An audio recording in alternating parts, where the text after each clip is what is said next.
ونعوذ بالله من شرور أنفسنا ومن سيئات أعمالنا من يهده الله فلا مضل له ومن يضلل فلا هادي له ونشهد أن لا إله إلا الله وحده لا شريك له ونشهد أن سيدنا ومولانا محمدا عبده ورسوله.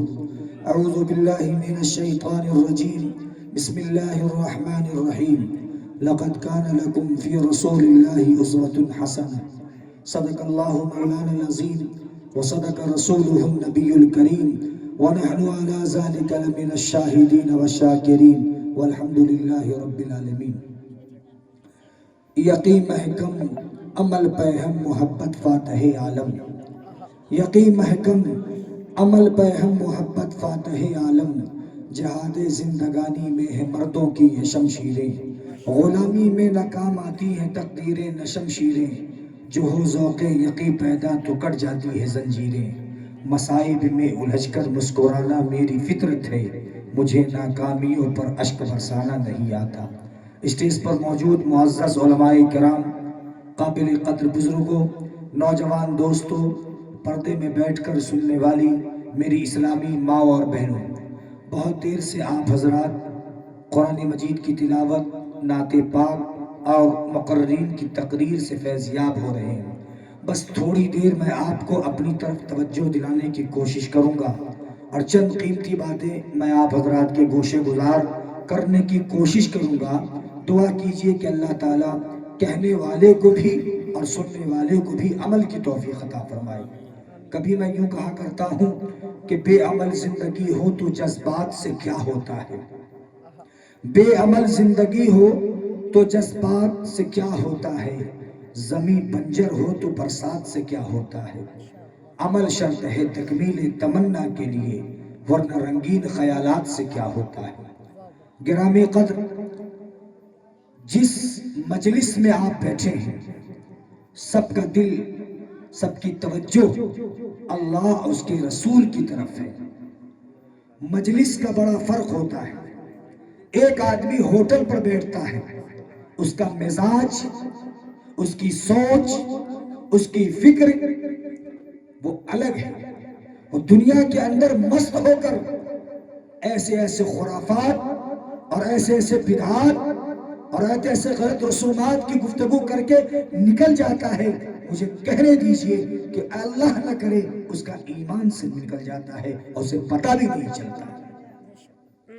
جس مجلس میں بیٹھ کر آپ یہ سمجھ رہے ہیں کہ قرآن و سنت کا پیغام آپ کو مل رہا ہے، یہ پیغام اس لیے مل رہا ہے کہ اللہ کے مقدس کلام کا فرمان کیا ہے، آقا کا فرمان کیا ہے، کالی کملی والے مصطفیٰ کا فرمان کیا ہے، ہماری زندگی کہاں گزر رہی ہے اور کہاں گزرنی چاہیے. ہمیں اور آپ کو اس کی طرف توجہ سمجھنے کی ضرورت ہے.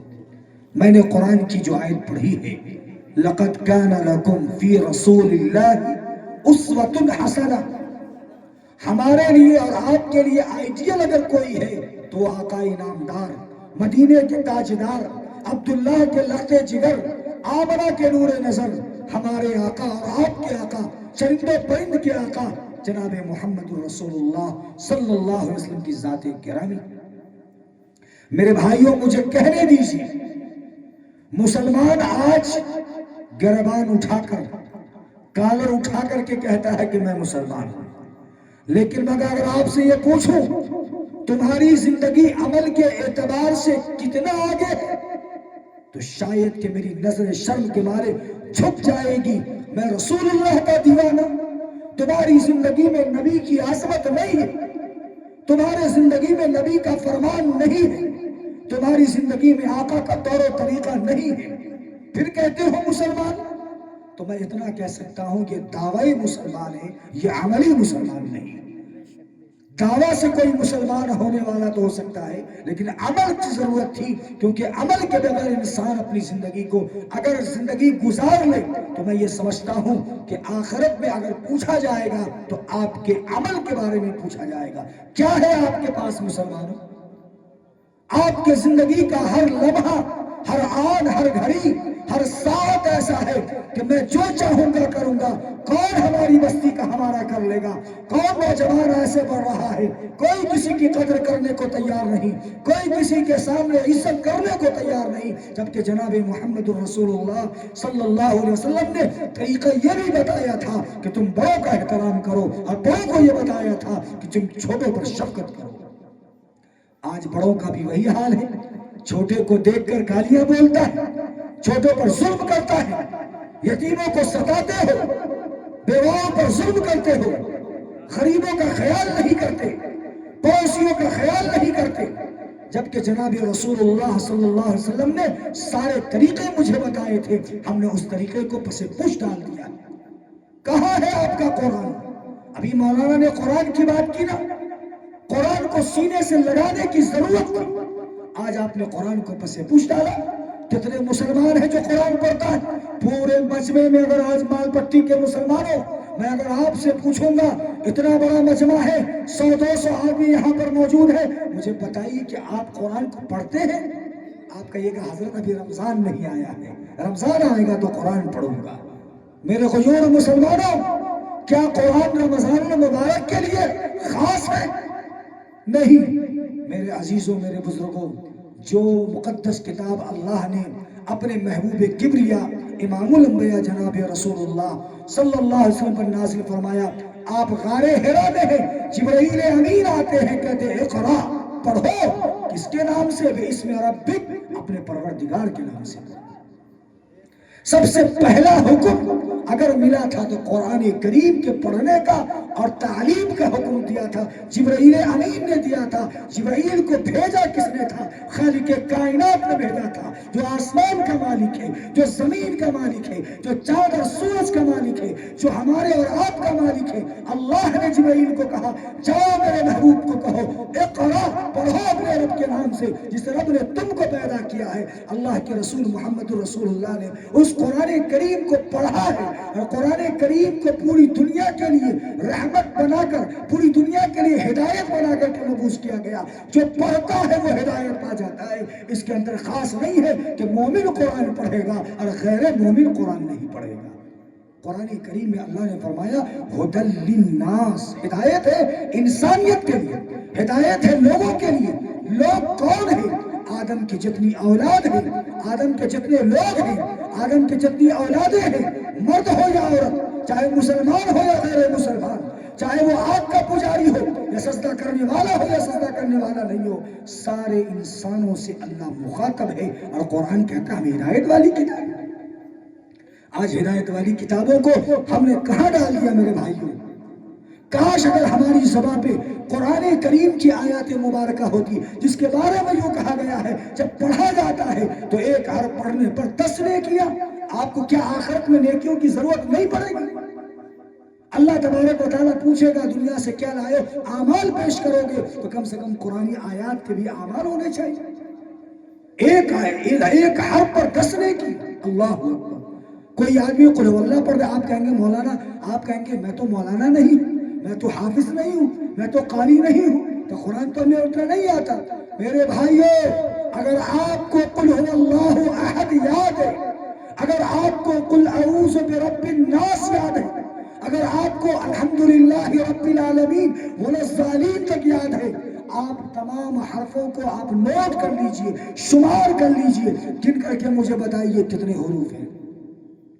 اگر اتنے حروف پر ایک حرف پر 10 نیکی ملے گی تو تمام حروف پر اگر نیکیاں ہو جائیں تو کتنی جمع ہو جائیں گی؟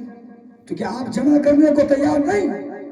ہمارے لیے آئیڈیل محمد عربی صلی اللہ علیہ وسلم کی ذات گرامی، دیکھو نبی کی سیرت، نبی کا اخلاق، نبی کا کردار، نبی کا طرز عمل، نبی کا طور و طریقہ، نبی پاک علیہ السلام کی زندگی، نبی کا اسلوب، نبی پاک صلی اللہ علیہ وسلم نے اپنی امت کو کیا نہیں کہا تھا۔ اس امت کے درد میں رونے والا پیغمبر کوئی اور ہے؟ اس نبی پاک صلی اللہ علیہ وسلم جب قیامت کا وہ میدان ہوگا جہاں سب کے سب لوگ کو جمع کر دیا جائے گا، آپ جیسے اچھے لوگ بھی ہوں گے، ہم جیسے گنہگار بھی ہوں گے، یوم یجمع اللہ الرسل، سارے رسولوں کو اللہ پاک جمع کرے گا، سب سے پوچھے گا، سب کے نام اعمال وہاں پیش ہوں گے۔ یہاں تک کہ آتا ہے کہ یہ قوم، یہ امت حضرت آدم علیہ السلام کے پاس جا کر کے اس سے کہے گی آپ دعا کیجئے تاکہ ہم کامیاب ہو جائیں، وہ بھی کہے گی نہیں اور چل جائیے حضرت نوح کے پاس، زکریا کے پاس، یحییٰ کے پاس، ابراہیم کے پاس، سب کہیں گے کہیں اور چلے جاؤ۔ قربان جائیے اس عطائے نامدار پر، قربان جائیے محبوب کبریا امام الانبیاء محمد عربی صلی اللہ علیہ وسلم کی ذات گرامی پر، جب ان کے پاس یہ امت جائے گی، یا رسول اللہ آپ اللہ کے سامنے دعا کیجیے اللہ ہماری مغفرت فرما دے۔ میرے آقا یوں نہ کہیں گے کہ جاؤ کسی اور کے پاس، وہ رحمت والا پیغمبر، وہ ہمارے اور آپ کے آقا ہمارے درد کو سہتے ہوئے اپنی پیشانی کو اللہ کی بارگاہ میں ٹیک دیں گے۔ اللہ پوچھے گا میرے محبوب سجدہ سے سر اٹھاؤ، محبوب کہیں گے نہیں، جب تک کہ تم میری پوری امت کو معاف نہیں کر دے گا میں سجدے سے سر نہیں اٹھاؤں گا۔ اے لوگوں کہاں جا رہے ہو؟ کبھی غور تو کرو، گناہ کا انبار ہو چکا، ہر بستی ترقی تو کر رہی ہے، علم کے اعتبار سے بھی ترقی ہے، مکان کے اعتبار سے ترقی ہے، لیکن اس کو ہم ترقی سمجھ رہے ہیں۔ ترقی تو اس اعتبار سے ہوتا کہ عمل کے اعتبار سے ترقی ہوتا۔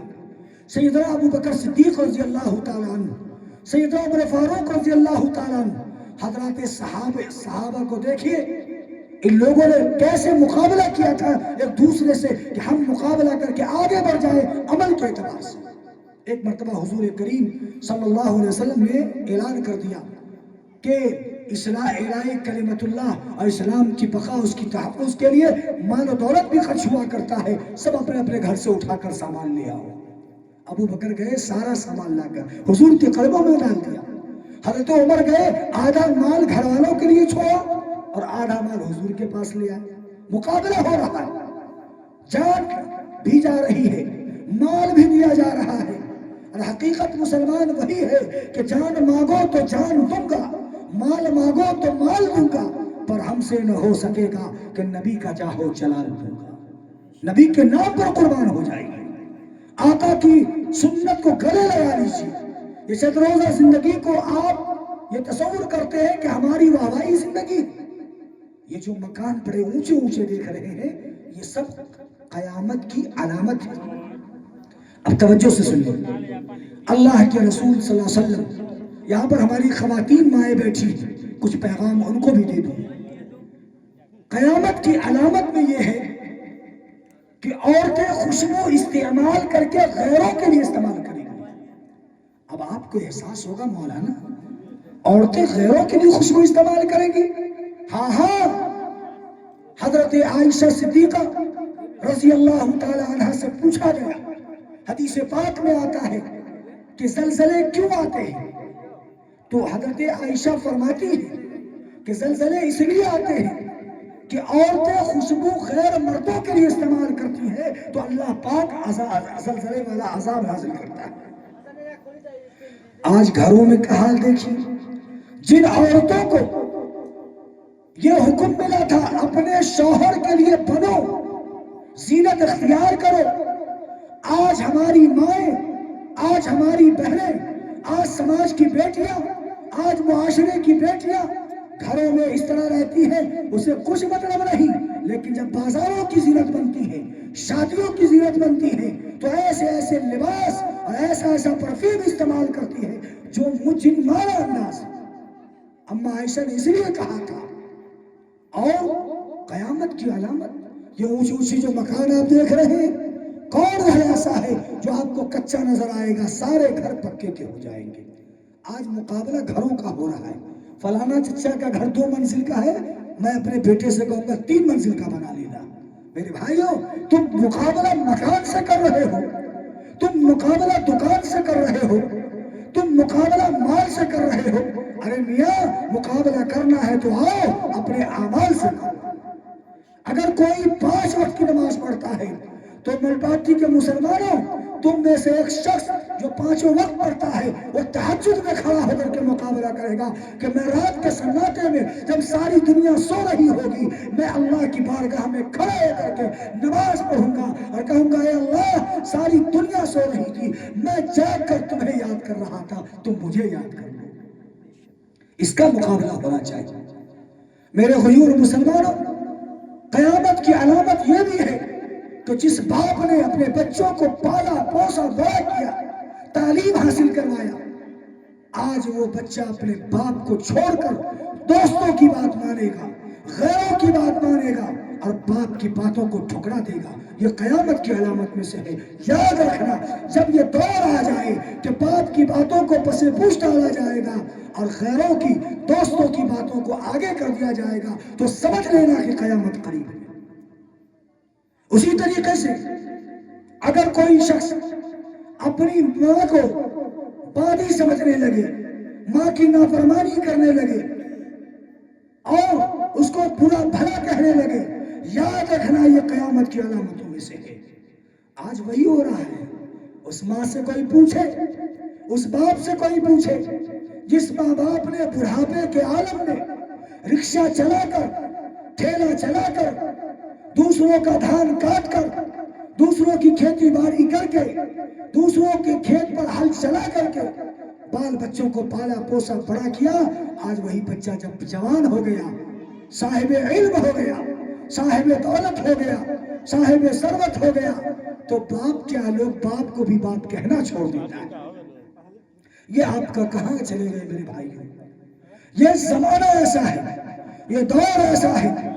زلزلے کچھ دن پہلے آئے تھے اور اللہ پاک ایسے ایسے عذابات نازل کریں گے کہ سرخ آندھیاں چلیں گی، سرخ آندھیاں چلیں گی اور چہرے زرد پڑ جائیں گے، چہرے سیاہ ہو جائیں گے، زمانہ ایک دوسروں کے مخالف چلے گا۔ میرے بھائیوں، کیا آپ کو نہیں معلوم کہ میرے آقا مصطفیٰ کا طرز عمل ہمارے لیے نمونہ ہے؟ ہم نے اپنا آئیڈیل اگر کسی کو بنانا تھا تو محمد عربی صلی اللہ علیہ وسلم کو بنانا تھا۔ آج ہماری مائیں بیٹھی ہیں، مجھے کہنے دیجیے، بڑے درد دل سے مجھے کہنا ہے، دل سے جو آواز نکلتی ہے اثر رکھتی ہے، پر نہیں طاقت پرواز مگر رکھتی ہے۔ ماں، تم نے زندگی کے لمحات کو ایسے گزار دیا کہ اللہ آپ کو یاد نہیں۔ ایک واقعہ مجھے یاد آیا، حضرت موسیٰ علیہ السلام کا زمانہ ہے۔ اس زمانے میں ایک عورت فاحشہ تھی، بدکار تھی، بے حیا تھی۔ اس کی بدکاری کا چرچا ایسا تھا کہ ہر محلے میں لوگ اسے جانتے تھے۔ اس زمانے میں ایک اللہ والا اسی راستے سے گزر رہا تھا جہاں سے فحاش اور وہ عورت جو رہتی تھی، گزرا۔ اس کی خوبصورتی کا چرچا تھا۔ وہ اللہ والے جب گزرے، اس کی تخت پر، اس کی چارپائی پر تھوڑی دیر کے لیے بیٹھ گئے۔ بیٹھنا تھا، اس کے دل میں خیال آیا، میں کہاں بیٹھا ہوں؟ قرآن کریم میں اللہ نے بندوں سے ڈرنے کو کہا ہے۔ آپ قرآن پڑھیے گا نا، یا ایھا الناس اتقوا ربکم الذی خلقکم۔ کہیں پر قرآن کہتا ہے یا ایھا الذین آمنوا اتقوا اللہ حق تقاتی، اے مومنو اللہ سے ڈرو۔ وہ مومن جا رہا تھا، تخت پر بیٹھا، وہ حسن ملکہ، وقت کی جو ہے فحاش عورت، بدکار عورت، بے حیا عورت، جس کی چرچا پورے شہر میں تھا، اس جیسے بیٹھا، اس کے دل میں خیال آیا، کوئی دیکھے نہ دیکھے میرا پروردگار دیکھ رہا ہے۔ فوراً وہاں سے لوٹ گئے۔ اس عورت نے کہا، اے نوجوان، تو واحد نوجوان ہے، تو اکیلا نوجوان ہے جو میرے پاس آیا اور واپس چلا گیا، ورنہ میری خوبصورتی کو دیکھ کر کوئی بھی ایسا نوجوان منہ کالا کیے بغیر یہاں سے نہیں جاتا تھا۔ تمہیں ہو کیا گیا ہے کہ تم واپس جا رہا ہے؟ چنانچہ وہ شخص واپس ہو کر، اللہ والا تھا، اپنے حجرے مبارک میں گیا، اللہ کی عبادت میں مصروف رہا، ذکر و عبادت میں لگ گیا، تلاوت کرتا رہا۔ تھوڑی دیر بیٹھنا اس کے لیے گوارا نہیں کیا۔ جیسے وہ نکلا، ویسے ہی عورت کا دل تھوڑی دیر اللہ والوں کا بیٹھ جانا، اس عورت کے اعمال جو برے تھے اب نیکیوں کی طرف بدلنے لگے۔ وہاں سے بھاگی بھاگی حضرت موسیٰ علیہ السلام کے زمانہ تھا، وہاں پہنچی موسیٰ کے دربار میں۔ حضرت موسیٰ علیہ السلام اندر تھے۔ کسی سے کہا کہ جاؤ حضرت موسیٰ سے کہو کہ فلانا نام کی عورت آئی ہے جو آپ سے ملنا چاہتی ہے۔ حضرت موسیٰ نے جو نام سنا اس عورت کا، جس کا چرچا تھا، جس کے حسن و جمال کا چرچا تھا، جن کی فحاشی کا چرچا تھا، جن کی بدکاری کا چرچا تھا، حضرت موسیٰ نے انکار کر دیا، نہیں کہہ دو اسے، میں اسے ملنا گوارا نہیں کرتا۔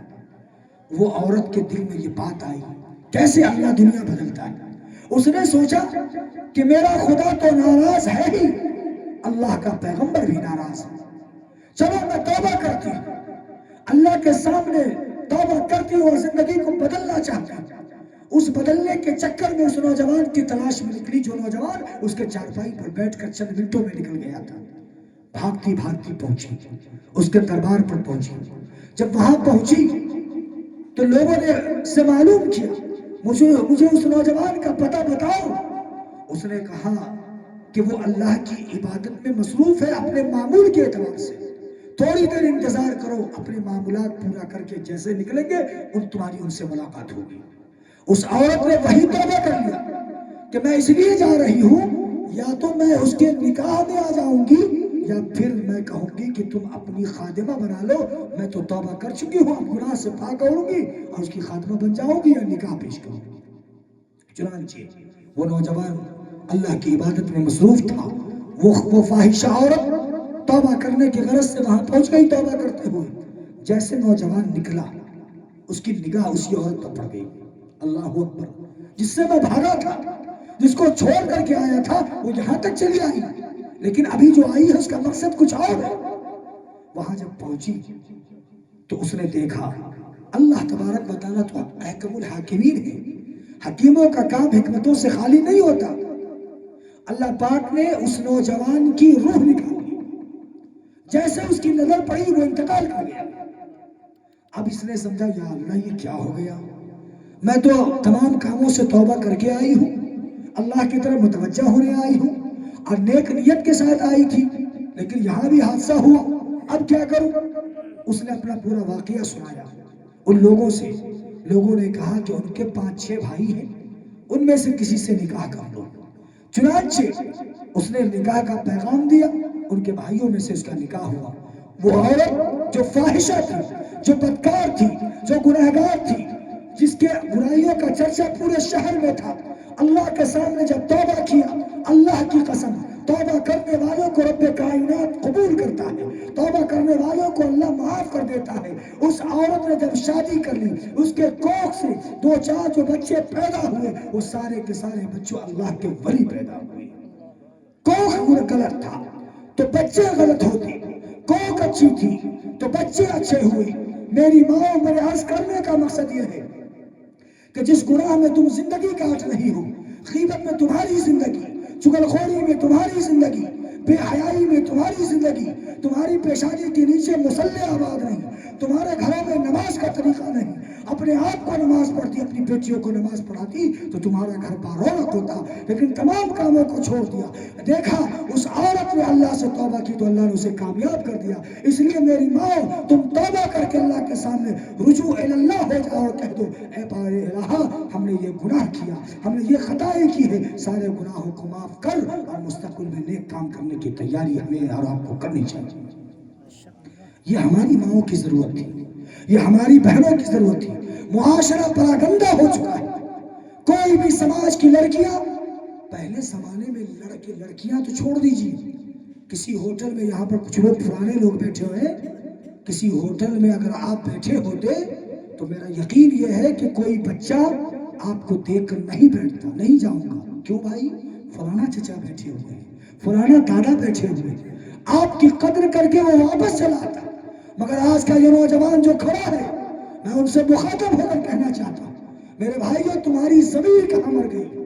کل کا نوجوان اپنے باپ کو تو چھوڑو، اپنے دادا کو تو چھوڑو، اپنے چچا کو تو چھوڑو، سماج اور معاشرے کا کوئی آدمی اگر کسی دکان پر بیٹھتا تو خدا پاک کی قسم وہ بچہ لوٹ آتا اور کہتا میں نہیں جاؤں گا، میرے فلاں محلے کے چچا بیٹھے ہوئے۔ آج یہ بے حیائی کا عالم یہ ہے کہ چچا دکان پر ہے، بھتیجا دکان پر ہے، اور بھتیجے سے چچا کہتا ہے بیٹا کھینی بڑھا کے لگاؤ گے، کھینی بڑھا کے لگاؤ۔ پھر بھتیجا کھینی اٹھا کر چچا کو دیتا ہے، چچا بھی مست ہے، بھتیجا بھی مست ہے۔ یہ کہاں گیا آپ کا سماج؟ کہاں چلے گئے آپ؟ یہ کہاں گئی ناقدری؟ یہ کہاں گیا عزت کا مقام؟ اس لیے کہ آپ نے قرآن کو چھوڑا ہے، آپ نے اسلام کو چھوڑا ہے۔ اگر آپ کی زندگی میں وہی اسلام ہوتا، وہی قرآن ہوتا، وہی طور و طریقہ ہوتا، وہی محمد رسول اللہ کی سنت ہوتی تو آج وہی قدر ہمارے سماج میں زندہ ہوتا۔ ہم نے زندگی کو کہاں کھو دیا؟ اور میں یہ کہہ رہا تھا ہماری مائیں اور بہنیں، یہ معاشرے کی بیٹیاں، آج اگر کوئی اس کو قدر سے کوئی بوڑھا کہہ دے بیٹی صحیح سے چلو، سماج کی عزت کا خیال رکھو، تو وہ کل پلٹ کے کیا کہتی ہے؟ ارے جاؤ جی بوڑھے میاں، تو مجھے سمجھانے کے لیے آئے، ارے میں جیسے چلوں تمہیں کیا لینا؟ اور اگر کسی کے باپ کو کوئی خبر کرے اپنی بچی کو سنبھال لو، تو آج کا بے غیرت باپ اس سماج کے لوگوں کو کہتا ہے جاؤ اپنے گھر کی خبر لو، تو مجھے آئے ہو سمجھانے کے لیے۔ اگر وہی بچیاں جب ناک کٹواتی ہے تو خون کے آنسو روتے ہو، تمہارے آنکھ کے آنسو کا پوچھنے والا کوئی نظر نہیں آئے گا۔ میرے بھائیوں، پہلے لوگ دوسروں کی قدر کرتے تھے، دوسروں کے بچوں کو اچھا کرنے کی کوشش کرتے تھے۔ آج سماج کا نوجوان شراب پی کر کے آتا ہے، نالی میں پڑا ہے، آپ نے دیکھا چل دی، وہ بھائی دیکھا وہ بھی چل دیا، ارے یہ دوسرے کا بچہ ہے، دوسرے کا بیٹا ہے، دوسرے کا بھتیجا ہے، دوسرے کا پوتا ہے۔ نہیں، اللہ کے رسول جناب محمد رسول اللہ صلی اللہ علیہ وسلم نے مسلمانوں کو آپس میں دوسروں کو بھائی بنایا تھا، اور یہ کہا تھا کہ اگر کوئی مسلمان تڑپتا ہے، کوئی مسلمان پریشان ہوتا ہے، کوئی مسلمان اگر سخت تکلیف میں مبتلا ہے، تو مسلمانوں یاد رکھو تمہیں بھی اسی طرح سے تڑپنا چاہیے۔ یہ پیغام محمد رسول اللہ نے دیا تھا، مگر آج اس کو آپ نے بلا دیا، یہ سمجھ کے کہ وہ ہمارا بیٹا نہیں ہے، یہ سمجھ کے کہ ہمارا بھتیجا نہیں ہے۔ اگر یہی معاشرے کا حال رہے گا تو کوئی بھی آپ کی دعائی کا سننے والا نظر نہیں آئے گا۔ آپ چیختے رہو گے، چلاتے رہو گے، شور مچاتے رہو گے، کوئی آپ کی آواز پر لبیک نہیں کہے گا۔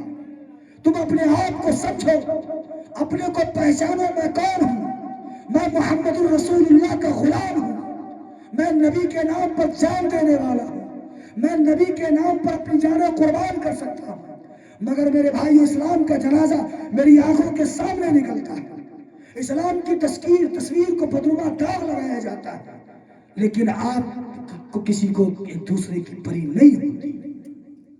کہاں کھو گئے ہیں ہم؟ کہاں چلے گئے؟ ہمارا وہ طرز عمل جو حضور نے مجھ کو دیا تھا، آپ نے اسے فراموش کیا۔ میں یہ واقعہ بارہا سناتا ہوں کہ حضرت سمیہ رضی اللہ تعالی عنہا ایک واحد عورت ہے، اس کو یاد کر لیجئے گا جوانوں۔ کوئی سوال کرے کہ اسلام میں سب سے پہلے شہید ہونے والی عورت کا نام کیا ہے تو جواب دیجئے گا حضرت سمیہ رضی اللہ تعالی عنہ۔ اس کا قصور صرف اتنا تھا کہ اس نے لا الہ الا اللہ اور محمد رسول اللہ پڑھا تھا۔ زمانے کے ظالم نے اور زمانے کے جابر نے جب یہ سنا تو سمیہ نے کلمہ پڑھ کر مسلمان ہو گئی، تو ابو جہل گرو گھنٹال نے سمیہ کو بلا کر کے اس پر ظلم کیا، اتیاچار کیا، اور کہا خبردار سمیہ اسلام سے پھر جا، میں تمہیں آزاد کر دوں گا۔ میری ماں سنو اور غور سے سنو، سمیہ کی زندگی اور تاریخ کو اپنی زندگی میں ڈھال لینا۔ سمیہ جب گرفتار ہو کر کے آئی، ابو جہل نے کہا سمیہ میں نے سنا ہے کہ تم نے نبی کا کلمہ پڑھ لیا۔